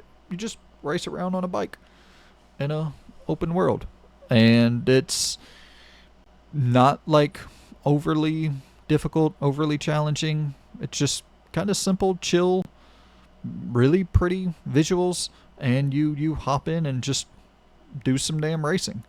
Um, I wish I could like give you some super deep. The thing that kind of put me out of it, why I didn't end up finishing it, is it's very framey. There were some serious frame rate issues with Wheel World, and when it's a game where it's all Um, about fucking racing around an open world, and you're gonna need those frames to be consistent. I don't really even need necessarily 60, but lock me in at something. You know what I mean? mm. Give me 60, give me 30, give me fucking something, man. And actually, I'm gonna go and find a better. This is just the opening of the game, the very first thing. I think I have some other footage that's a little bit further in the game, so you can actually see how the races are taking shape, and But yeah, Because this was they changed the art style, right? they changed the During name. development. Yeah, it was at first they were calling it Ghost Bike, and then Mm. they changed the name to Wheel World. So it's you know, I I think the name Ghost Bike has a lot more. It just sounds cooler, in my Yeah, opinion. better hook. Yeah, but I do like the art style. I think the art style is actually really pretty. But the I just couldn't deal with the frame rate. And it was a weird thing where like the more I played it, the worse the frame rate got. So I don't know. I really don't. At first, it was totally fine. Like as you're seeing here in the footage, like not bad, not rough at all. And even when I get into the races here in a second, like you're doing your thing, running around, doing the races, everything's totally fine. But the more I played it, the worse and worse the frame rate got. I have no idea if it was just like later in the game shit that they didn't patch up, but I was like closing in on the end of uh, the end of the game, and it just it got completely intolerable or unfucking acceptable, I guess, whatever term you want to use. I just didn't want to keep on playing a game with that bad of a frame rate. But I would like to, if they do patch it up, polish it up, this is one I would like to go back to. And once again, I'm trying to fucking find a race for y'all. I don't know. Did I not grab footage where there's a race? I had to have. Why the fuck would I have not done that? Um, Here we go. All right. So, yeah, y'all should be seeing the actual race on your screen now, but oh shit, I'm fucking stuff up. Oh boy, oh boy, oh boy. Oh no. Hold on, let me pause. All right, my bad guys. I had fucking accidentally almost launched OBS twice, but um yeah, it's I do want to go back to this and finish it up because I think I probably am like 80% of the way through the game, 85% of the way through the game. I don't think I have much left to do at all. I've been going through and getting all the you gotta like collect letters while racing, and there's like these different, win and come in first place and collect all the letters. I've been doing all that and beating the times and having a good time with it. Just you know, I would it's tough for anything that's a racing or anything like this that depends on like high octane kind of fast paced movement. It's like you need those frames to be consistent. And once again, not expecting any like I don't need 120 frames per second, but at least give me the option to lock in at 30. Mhm. So yeah, it's this is once again kind of the perfect Game Pass style title. When I think of like Game Pass style releases for third parties, this is exactly the type of stuff that I'm looking for. Stuff that I wouldn't buy on my own probably. Well, I don't know. I actually probably would buy this. Um, Wait a second. Did I actually might have bought this. I might have played this on PlayStation. I don't fucking know. My brain is so broken, but I yeah, cuz I recently sold my Series X, Yeah, but I it's not on think your that list okay. So yeah, it on your profile. might have been PlayStation. This might have been after I sold my Series. I don't really remember. My brain has fucking the shortest term memory possible at this point, but um I yeah, But it is on Game Pass. it is on Game Pass. So if you have Game Pass, go and check it out. If what you're seeing here looks appealing to you, which I know what you're seeing here is just a person riding around on a fucking bicycle, and it's Woo. once again it's not like the world's most complex video game, but I get so few of these style of games. I do not play fucking um, extreme sports games all that often because there are not many extreme sports games to play all that often, and it breaks my fucking heart. So, Wheel World, I thank you for even existing, but you would have to go into the C tier for me. I like you. I want to like you more. You don't give me the option to like you more because your frame rate is broken. So, that'll be a fucking C tier game for me. And then we have the two Vice City and San Andreas to run through, and then I accidentally grabbed the wrong RoboCop. I grabbed Rogue City. I meant to grab Unfinished Business, but y'all get the point. Um, you want to go ahead and talk about Vice City and San Andreas? Yep. I will apologize in advance again for the scolding that GTA 3 got, but it's the type of thing of why it got that as hard as it did as well is because playing through these back to back, it makes the issues even more prevalent and stuff like that. Because immediately booting up Vice City, moving on, just having Tommy being voiced just connects you to the story immediately. Like you want to actually experience what's going on. because when people just talk to you, it's what I just don't like that type of style unless it's an extremely like dialogue rich game where they allow to expand out like your options as the like a CRPG for instance. It doesn't bother me if the character isn't voiced so because you're not expecting it to be. You have a wall of text that you can give back as a response, whereas in this, just having him have a personality and just be an unhinged psychopath, just it's like hell yeah, man, let's go. Let's conquer Vice City and stuff like that. And it also just offers because he's giving responses, the person who's speaking to him as well, it just feels more natural. And just connects you to them characters and makes them so much more memorable. Because like I'm not gonna lie, I can't name a single character from GTA 3.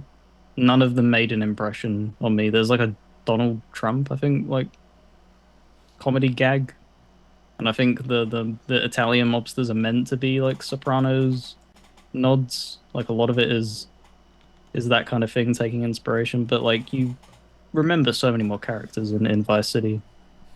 Um, because they just being able to bounce off of his crazy personality and stuff like that. And the thing is though, what I remembered was Vance was a hell of a lot more interesting as a kid. And playing through it, he's really not. He actually falls kind of flat. I don't know if you remember that. Yeah, He obviously tags along very early in the game, and he's kind of like your sidekick-esque, like you're kind of elbowing each other on the way up. But I don't remember get it. Maybe it's because it's the thing of like it's down to chance because he rings you up on the phone. He's really emotional and stuff like that, and it's so weird seeing it because I don't remember him being like that. Maybe it's because I didn't play enough into it, but I think I made it to the when they open up the bridges and you go to the other stuff. So yeah, and that's when them phone calls were piling in. But it's just so much better than GTA 3. Like the structure of the missions. There's only like two missions in Vice City where they're just bad. Everything else is like hell yeah, man, this is good. This is fun. The little what do you call it? Like the quest design is a lot better. The progression is cool as well. Going into like the new areas and getting better weapons. So you go further into the game and it's like, oh, you go to this ammunition and they're stocking things that actually pack a punch. Hell yeah, let's go. And giving yourself like a really cool property fairly on and going into like the basement of it and having high tier weapons there, a helicopter on the roof. Like it's where it shines, that kind of thing. It's what made like for me like Saints Row 3 so memorable. Just giving you that penthouse really early on in Saints Row 3, just having crazy shit. Because it's where the game shine is just through mayhem a lot of the time. yeah. Um, but yeah, it's just something as simple as that, like voicing the main character is what elevated this so much more. Yeah, Really, really enjoyed it.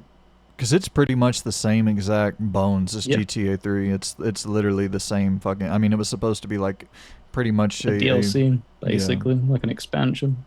yeah, which is but whenever you see the world and everything that they're building, but this was in that era where Rockstar was just fucking working like. I mean, I They could lived not in them imagine. offices, I would assume. I don't think they Literally. ever went home to their family.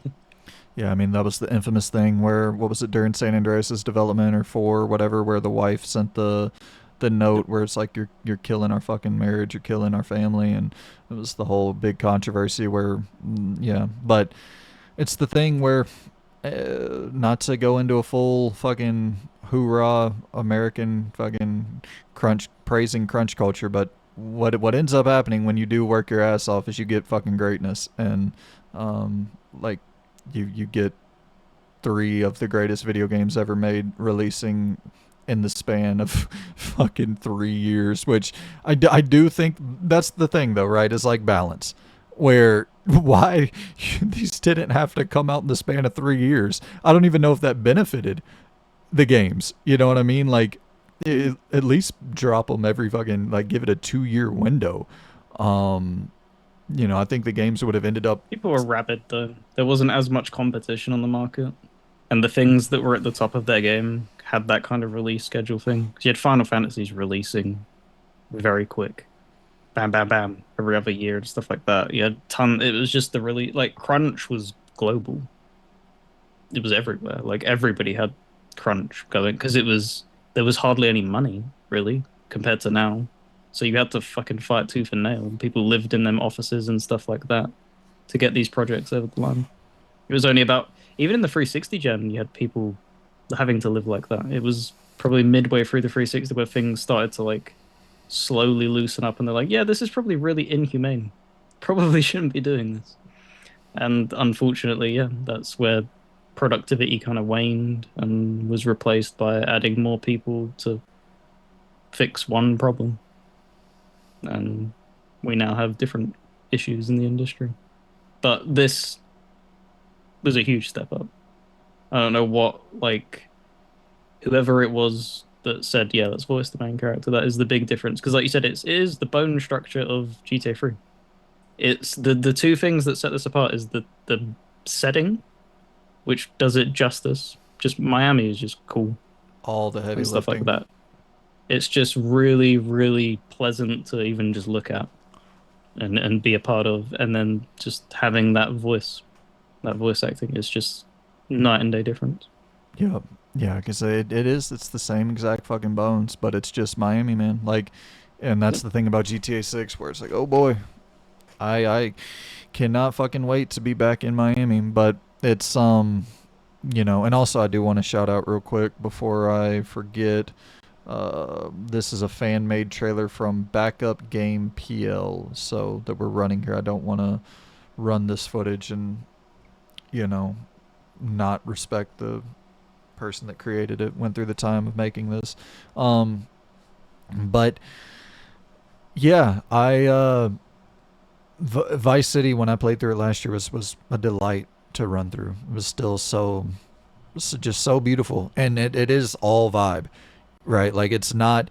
There's nothing about Vice City in terms of gameplay that is better than 3. There's no real new added mechanics that flesh it out. Like whenever you get to San Andreas and you're talking about stealth and you're talking about the ability to climb and you're talking about the ability to swim and you're talking about all of these new features added in. Vice City is not that. It is the bones of 3. I mean, it literally came out the next fucking year. 3 came out '01. This came out '02. Whereas fucking San Andreas, the it took so long to make that one. Came out in '04.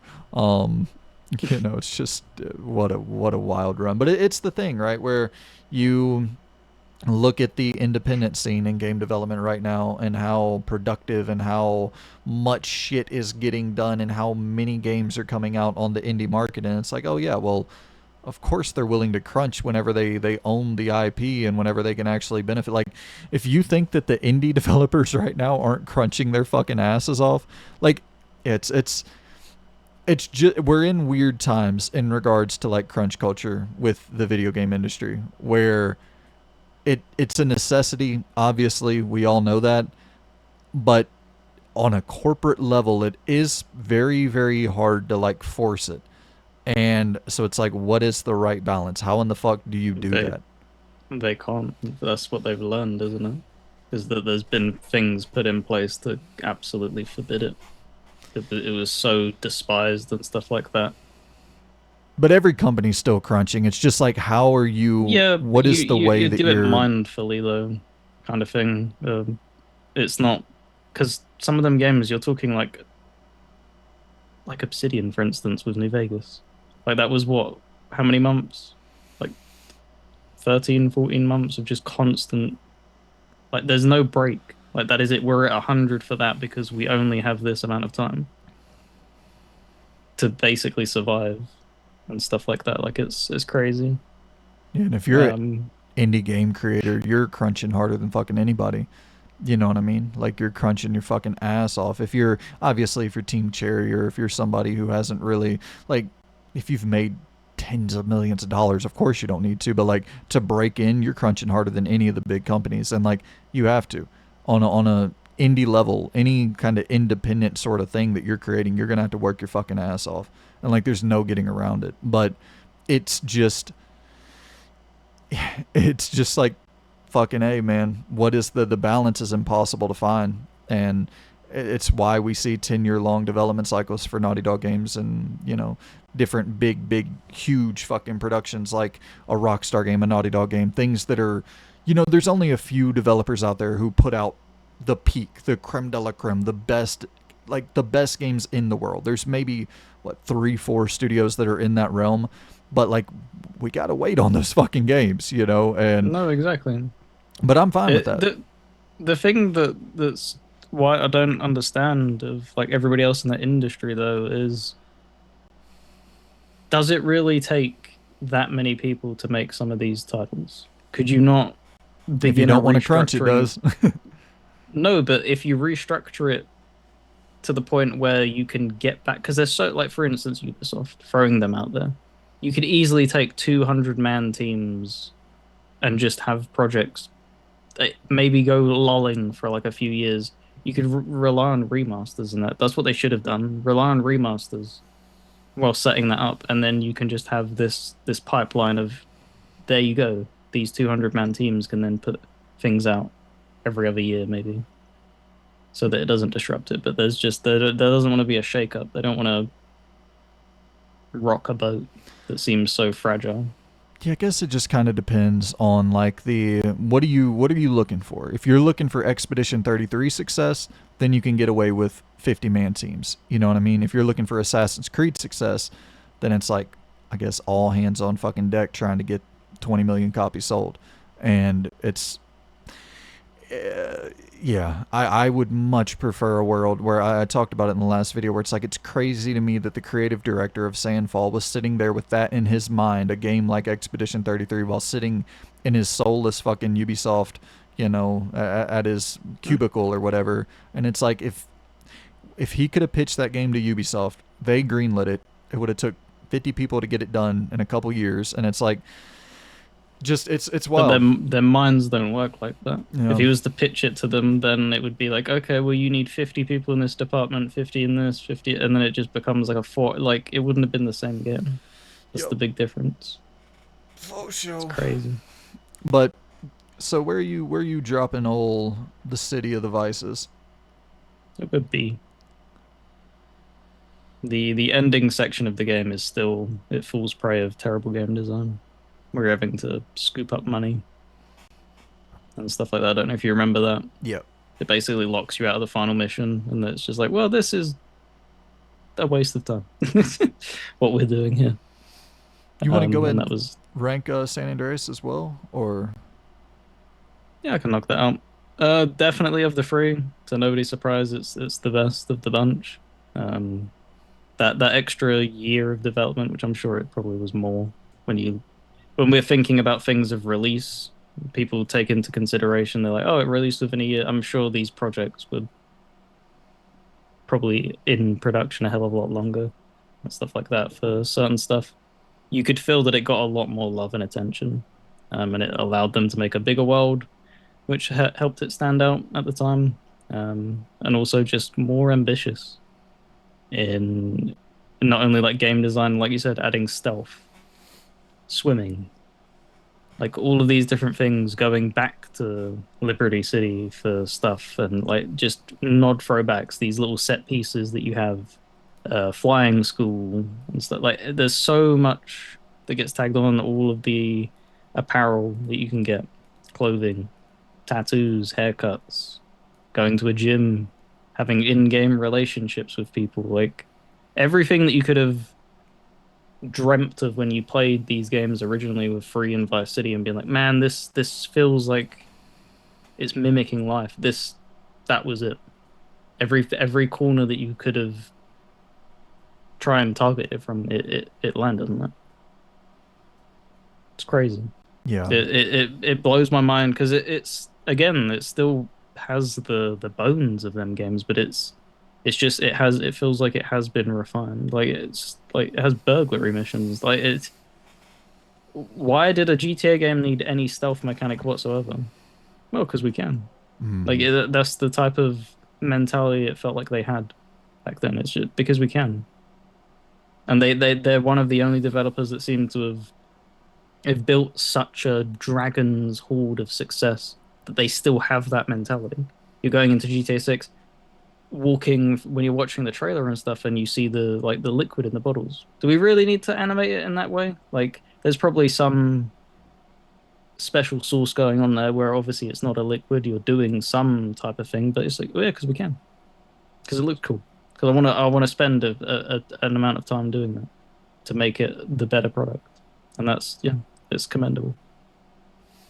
Yeah, and just thinking about fucking rendering in, you're talking about, uh, you know, Los Santos, and I forget the name of what they call Vegas, but those, Las Venturas, I think. yeah, those two fucking big ass open worlds rendered in simultaneously, and like just being able to drive straight into Vegas, no loading screens. And they've talked Mm, about that, the developers, where it's like that was a fucking nightmare getting yep. that shit done. And yeah, it's just a the sim systems and shit, like there's that's never been brought back, never will be brought back. And once again, developers have talked about just how goddamn challenging that was to have CJ morph in real time based upon what you're doing, lifting swole, eating fat, running fast. Like it's just swimming lung capacity. I've talked about it 100 times, but it's just, dude, what the fuck was that?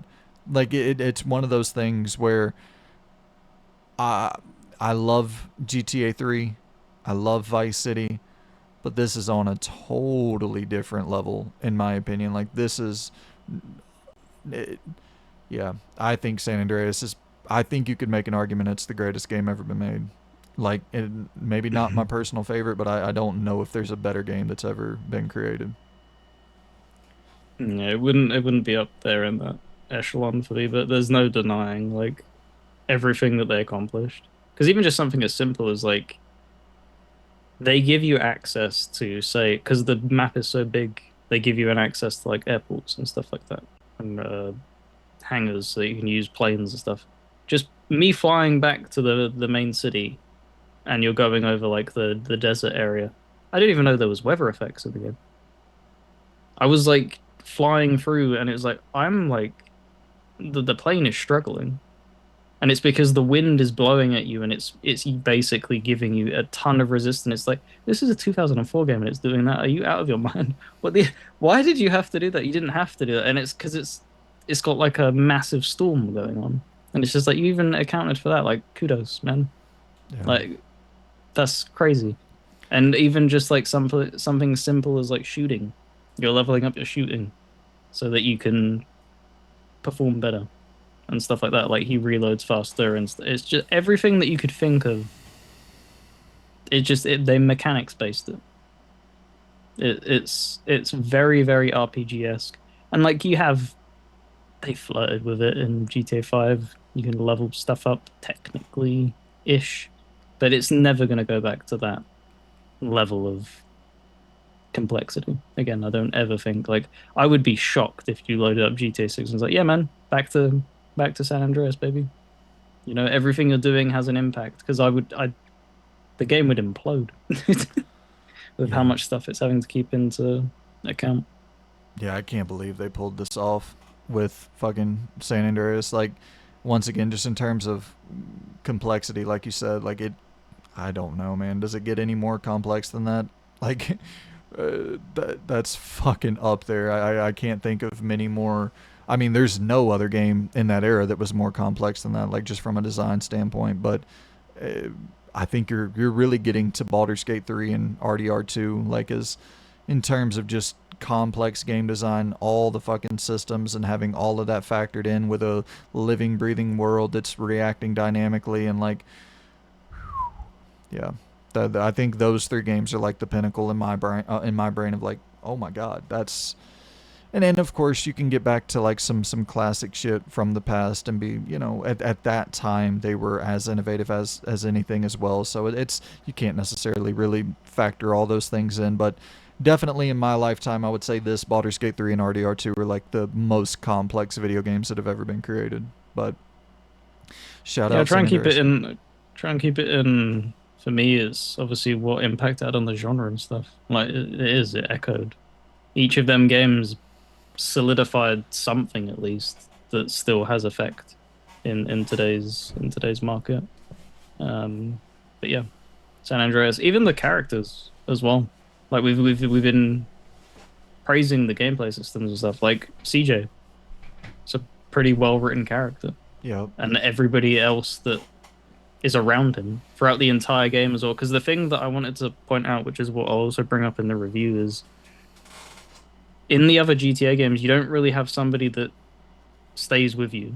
Like you usually shed characters to trade them in for new ones, but you kind of keep a lot of that family, which is what the whole story premise is about, the street that they live on, and it's just being turned into anarchy around it. And it's just because CJ just wants to be, he's a selfish person. He's only looking out for himself. He wants the next business opportunity for himself. And Sweet is like, well, I don't care about that. I care about the hood. I care about the people around me. Like, I don't care about like making money and stuff like that. If we can make money and bring it back so we can improve everybody's life, that's great. But he doesn't want to break out of it and stuff like that. It's such a good written story for what it is. That's wild. I kind of look at it differently. Where I look at CJ as I look at everybody surrounding CJ as being a little bit more selfish. Like CJ's trying to better himself and he's trying to get out and he's trying to like he knows that that life is not a life that's gonna bring him anything prosperous, and he goes back for like his mom. He wasn't even in San Mm. Andreas. He goes back for his mom who had passed away, and like so I don't necessarily view CJ as a selfish person. I kind of view the kind of like the leeches almost around him is like dragging him down as he's like trying to he as he gets out of there when he hits Vegas. Like I felt horrible for CJ when returning back and having to involve himself in all that shit that he had left behind. You know what I mean? He had like gotten himself out of those scenarios and then they just drag him back in and he's like, motherfucker, man, like y'all are gonna fucking drag me down with you. Like why do I have to be Uh, involved in y'all's bullshit? and that's the good that like we had this thing with Expedition, didn't we? Where we drew two different conclusions. That's the good. That's shows masterful storytelling. Because I've come to the different conclusion. Because I do. I think like Sweet is he's trying to better people, and he never abandoned them.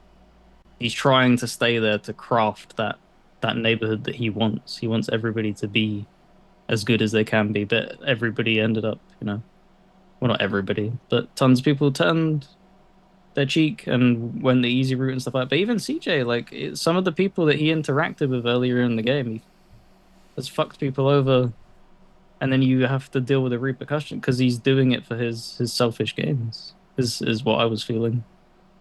Um, because I'm sure I don't want to spoil the character, but you probably know the character I'm talking about, where it's like a flip flop. Mm. You help them out, and then you end up helping out the person who you originally screwed over big time.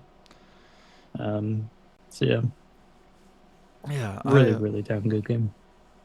that last little bit is a fucking a bit of a That is. black eye on the overall game, unfortunately, but it's still God tier.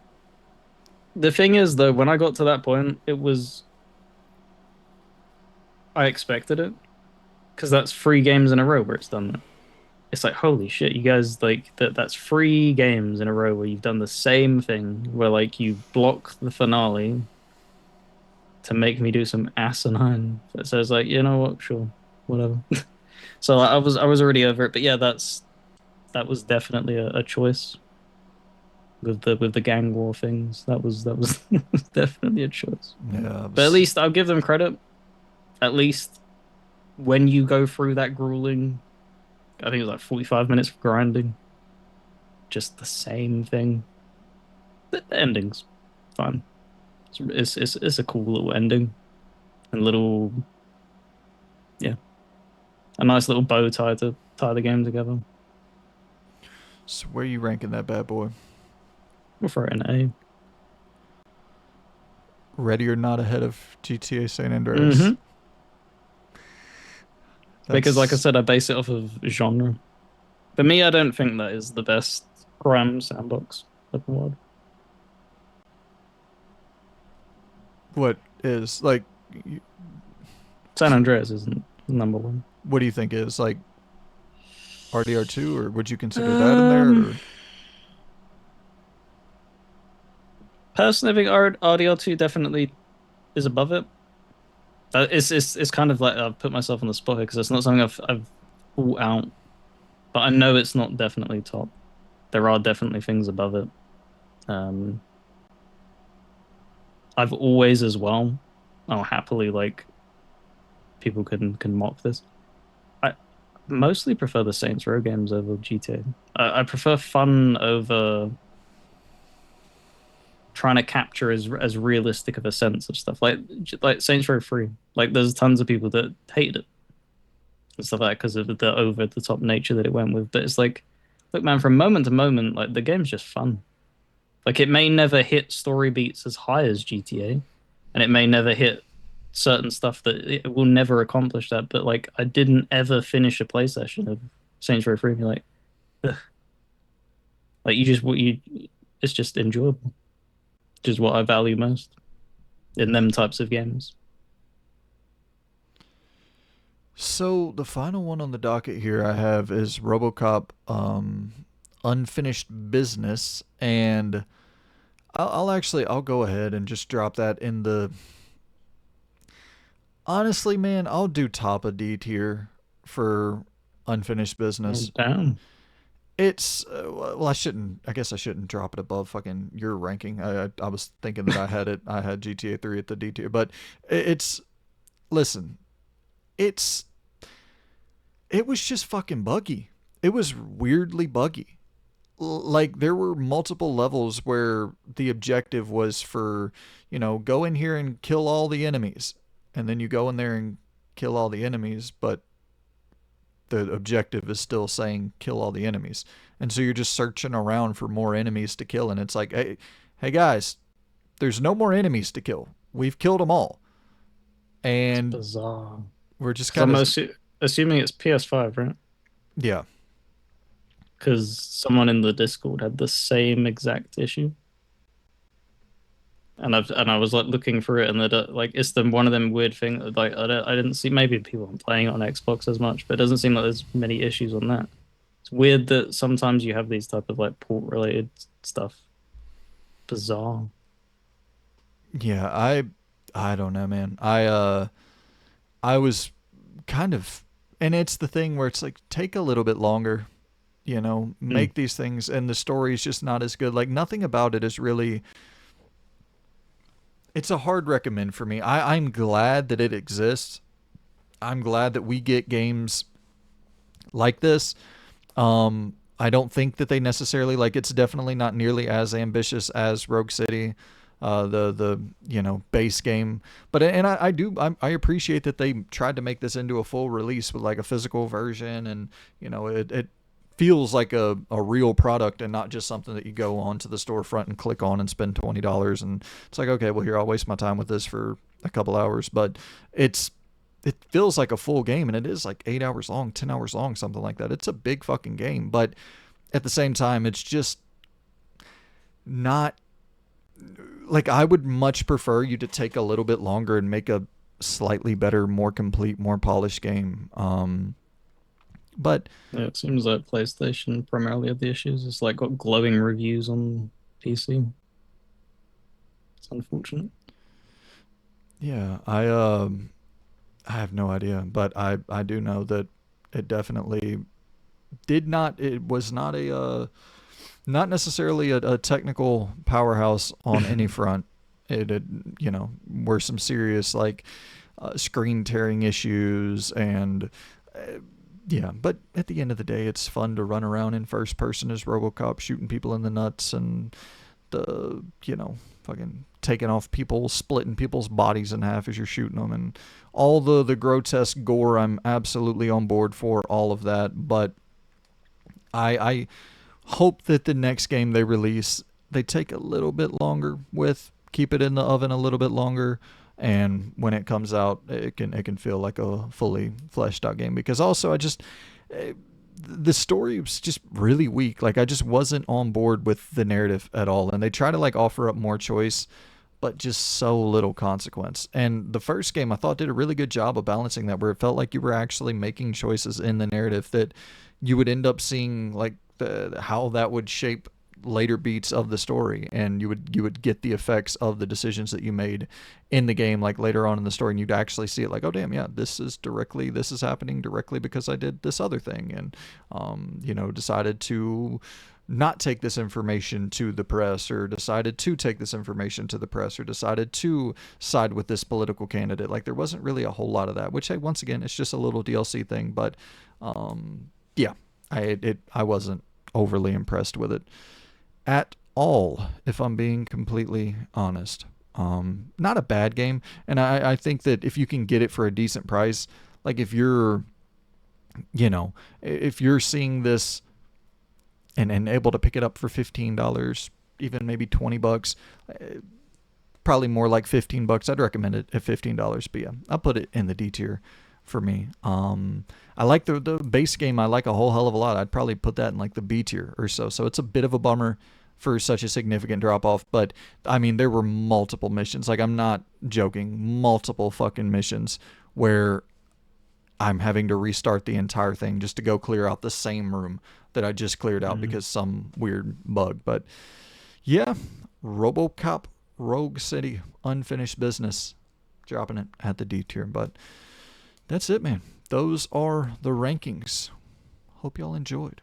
Hope y'all have been playing some good video games yourself in the month of August. And yeah, hit us in the comments down below. Let us know what you have been playing. And yeah, dude, how are you feeling about the September slate of games? It's looking like a fucking gauntlet, a warfare, a crime of content galore hitting our feeds in September. What do we have?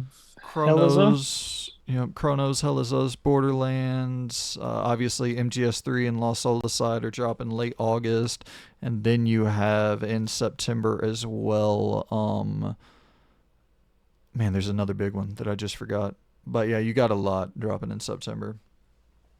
I'm not too worried about it.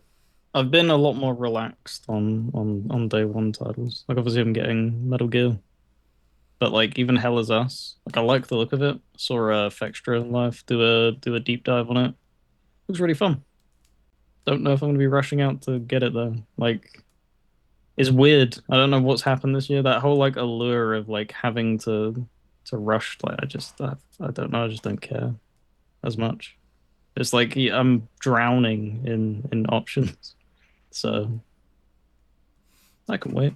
Absolutely, yeah. I'm It's like Mafia. I never picked up either. So yeah, get it at a later date. I'm excited for a few of them. Chronos is probably at the top of my list. Oh, Silent Hill F, duh. That's the other one dropping in September that I definitely want to check out. Yeah, that'll be a day one for me. Chronos is definitely top of my list. I would say, but I need to actually go over that and just kind of make a little chart, a little game plan for what the fuck, because it's a lot of shit. But anywho, man, appreciate y'all Is so there any much. Switch titles? Can you pick up a Switch too? Is there anything on the horizon that you're eyeing up? Kirby for sure. I want to pick up that racing, the Air Ride, Kirby Air Ride. I definitely want to play that. I will for sure pick up Metroid Prime 4 when it drops around probably October, November, so I would assume. But yeah, those are like the two big games that are closing out the year for Nintendo. I'll definitely check out both of those. But I think I might pick up a couple things just to play portably. Like, I might pick up something like Madden 26 whenever it goes on a deep sale, and just have that as something to play portably while I'm play Madden while I'm watching football, or play Madden while I'm watching basketball or wrestling or whatever the case may be. Because that has been fun, just fucking around with Donkey Kong. I didn't include it on here because I've only played like 3 hours of it, but and that's how I'm looking at the Switch, or the Switch 2, where I'll just play it whenever I'm in the mood for something handheld. Like, I don't even have it docked, which I don't ever play anything handheld, but I don't know. I kind of like the whole idea of like just sitting on the couch, chilling, watching some TV, and fucking around with Donkey Kong, fucking around with Kirby, whatever the case may be. So we'll see. And it was just really the whole thing with buying it. It was like, I'll get more use out of this than the Series X. now that I have the laptop, and uh, it's like why not just be able to have the like you have to have it for the exclusive games. So like why not just go and grab it real quick and fucking check that off. So that was the whole idea behind picking up the old switcheroo too. So yeah, man, that's it. The rankings of August. We hope you enjoyed. Appreciate y'all for tuning in. Loon's channel will be linked in the description. Loon and I are about to collab and make some content over there for his channel. So we'll definitely plug that away when that drops. And yeah, man, appreciate y'all for tuning in. See you in the next episode. Take it easy, guys, and goodbye. See you later. All right, I'm going to take a piss real quick, and then I guess you'll send me the invite this time. Yep. Cool. All right, be right back. See you in a bit.